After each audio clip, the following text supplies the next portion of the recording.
Welcome back, everyone, to On Board with Public Health Podcast 5, and thank you for joining us again. In previous podcasts, we discussed the 6 major risk factors for foodborne illness and explored the 2 key concepts, food safety knowledge and food safety monitoring duties. Today, we'll dive deeper into food safety knowledge, focusing on the big 6 and why the basic understanding of these 6 pathogens is so important. Joining me again is my colleague and friend, Captain Thomas Hill. Welcome, Captain. Thank you, Dimitru, and good morning. We both enjoy discussing the topic in our GPHS training session. Pathogenic microbiology is truly fascinating, and it is foundational to understanding food safety and the why behind so many requirements in the VSP 2025 Environmental Public Health Standards. Captain Thomas, take us in. Time to get started. The pathogenic bacteria we will be talking about are single-cell organisms. They're neither plants nor animals, but are known as the fission fungi. Some of them reproduce sexually, but most reproduce asexually by a process we call binary fission. 1 splits and becomes 2, 2 split and become 4, 4 split and become 8, and so on. Given the right temperature, what some refer to as the danger zone of 5 to 57 degrees Celsius, which is 41 to 135 degrees Fahrenheit, they can reach a level to make people sick in just over 4 hours. Remember the 4-hour rule we talked about last time? Many bacteria can also produce spores that are like little time bombs. Just before the bacteria die, they produce a spore that sporulates, hatches, again when conditions are right, and start the process all over again. Some of these bacteria cause an infection and may take days to make people sick. Others produce a waste or toxin that make people sick in as little as 30 minutes to an hour. Some of these toxins are heat stable, meaning if you reheat or even boil the food, the toxin is unaffected. There are even a few that cause both an intoxication and an infection, a real 1-2 punch. Symptoms of a foodborne illness range from nausea and cramps to vomiting and diarrhea, fever, headache, muscle aches, etc., often leading to hospitalization. Now, thinking about what bacteria need to live and also how to control them, a good way to remember is the acronym FAT-TOM.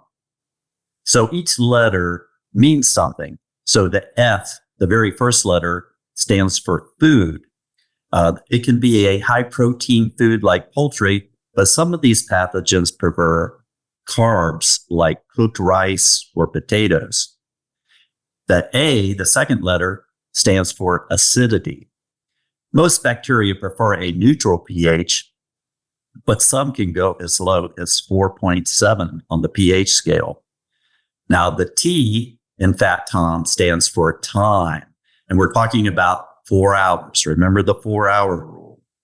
The next T stands for temperature, meaning the danger zone, which we said before is 5 to 57 degrees Celsius, which is 41 to 135 degrees Fahrenheit. Next letter, O in FAT-TOM, stands for oxygen. Some bacteria need oxygen, some don't. Some just tolerate it. So O is oxygen.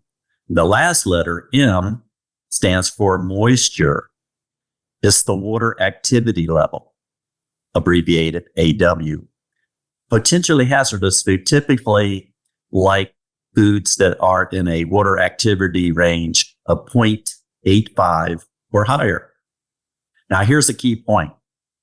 Of these needs, time and temperature are the easiest and most effective way to manage and control bacterial growth. As for the pathogenic viruses we will be talking about, they're very different from bacteria. They need a host to live and reproduce. They are much smaller than the bacteria.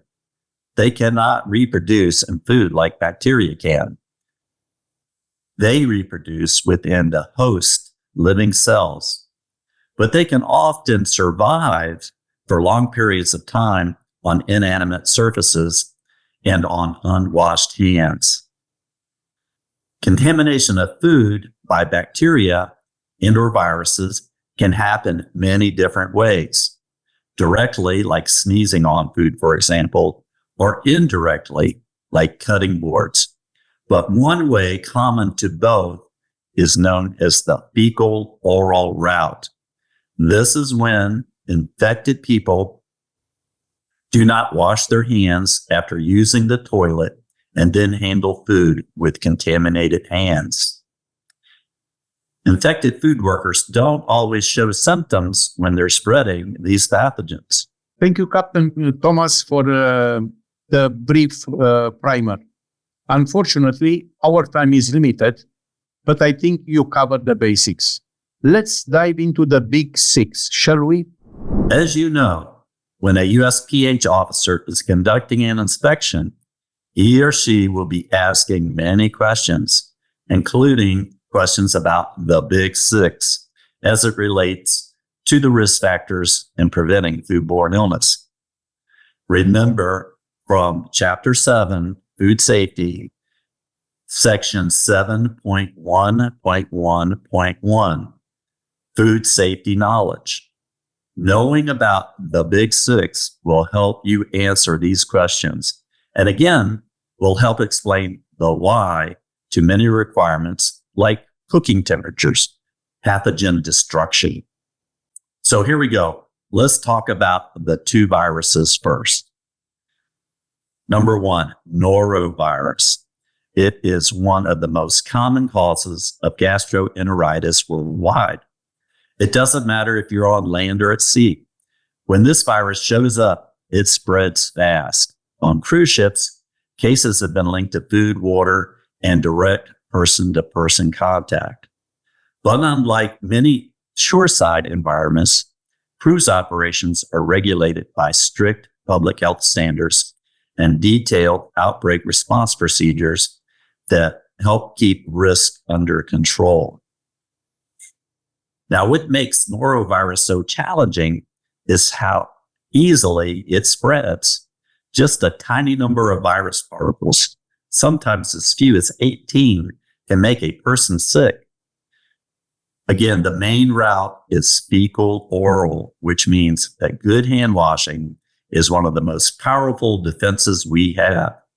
Once the virus gets on board, it can move quickly through the passengers and crew, especially when someone who feels fine is already contagious. Symptoms tend to appear suddenly: vomiting, diarrhea, stomach cramps, and sometimes fever. If control measures aren't started right away, the impact on the ship's operation can be significant. That's why crew members are trained to report any gastrointestinal symptoms or even close contact with someone who's been ill to the medical center immediately. This public health culture of early reporting and medical oversight is an essential part of prevention and containment at sea. On shore, the situation may be quite different. Many food workers may not have paid sick leave, which means they may continue working even when they're not well, or if they're caring for someone who is not well. That really increases the risk of spreading norovirus in food service settings. The takeaway, Captain Thomas, is the hand hygiene. Yes. Rapid reporting and consistent adherence to public health procedures are the key to keeping norovirus under control, whether food and people come together.